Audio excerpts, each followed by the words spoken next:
Jeffrey Wiesenfeld, 2.5 years after the Stop Iran rally in Times Square, we're now looking back, now that we're 1 year into the Trump presidency.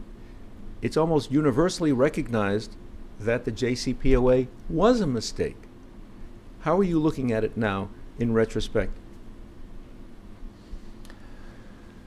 Where does one begin? We had a tremendous outpouring from the American public, and this resulted in an iteration of many rallies around the country.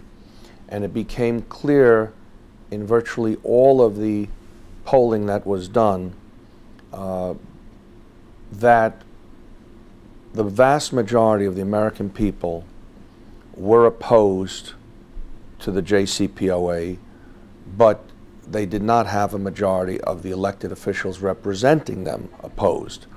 And they made every which argument, and of course here in New York, the most prominent argument in favor of the JCPOA was that of Congressman Nadler from the West Side, who in complete opposition to his counterpart on the East Side, Carolyn Maloney, a woman who should forever be recorded as having been on the correct side of history, all of the failings that she foresaw and that we foresaw.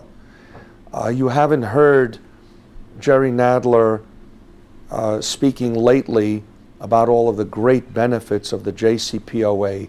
And to this day, I would repeat to you what I think I said to you back then, and that is that what most upset me about Nadler's support is that it became painfully obvious to those of us who were political observers that he was most impressed by the fact that for the first time in his life, a president of the United States, albeit a very deficient one, gave him his attention.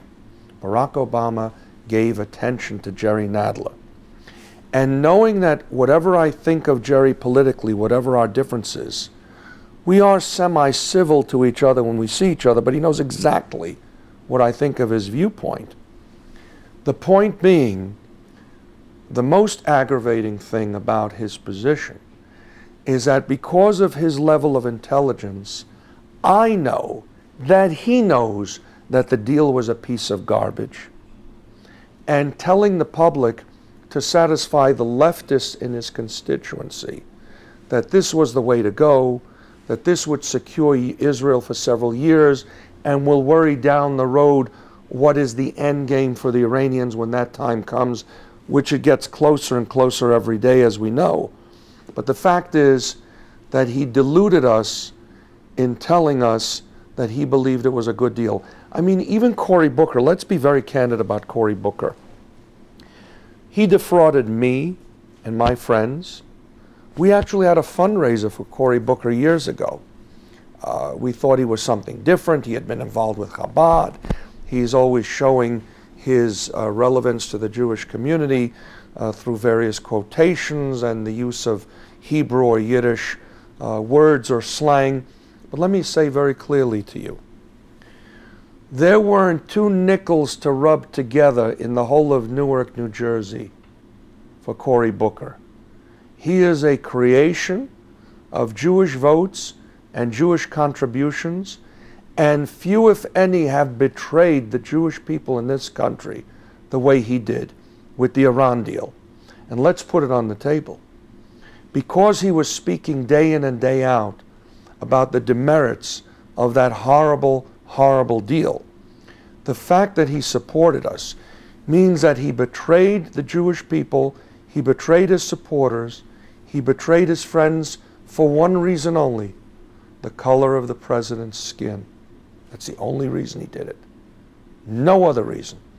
Or was he looking for support from other Democrats because of the color of his skin, standing with No, because his position was already secured in New Jersey. He was already the senator, so there was no need for that. Now, contrast that with the even uglier game, which was played on this side of the river where we sit now. Chuck Schumer thinks everyone is stupid. We know that he's already bifurcated the party for his own survival. he's going to continue to call himself the Shomer of Israel, promote himself as looking out for Israel's interests as the guardian within the United States Senate, while Kirsten Gillibrand covers his base with the so-called progressives, a term which I've refused to recognize. They're Jewish, they're regressives. And he's able to have her cover that base, and Schumer is backing her for the presidency next time around, God forbid.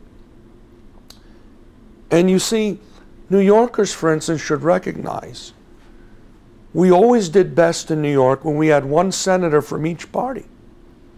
There was a tremendous relationship between Senator D'Amato and Senator Moynihan.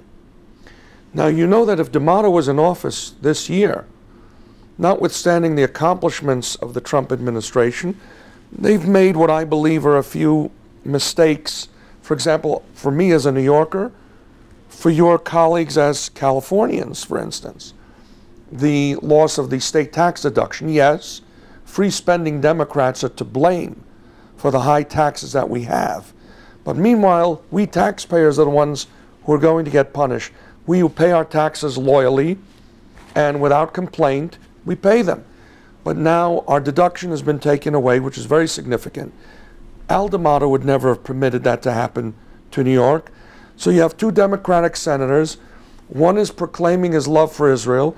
The other one won't even support anti-BDS legislation because she claims it's a violation of freedom of speech.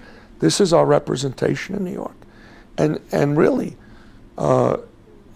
many Jews, perhaps a sad majority, have made the decision that their priority is to hate Trump more than they love Israel.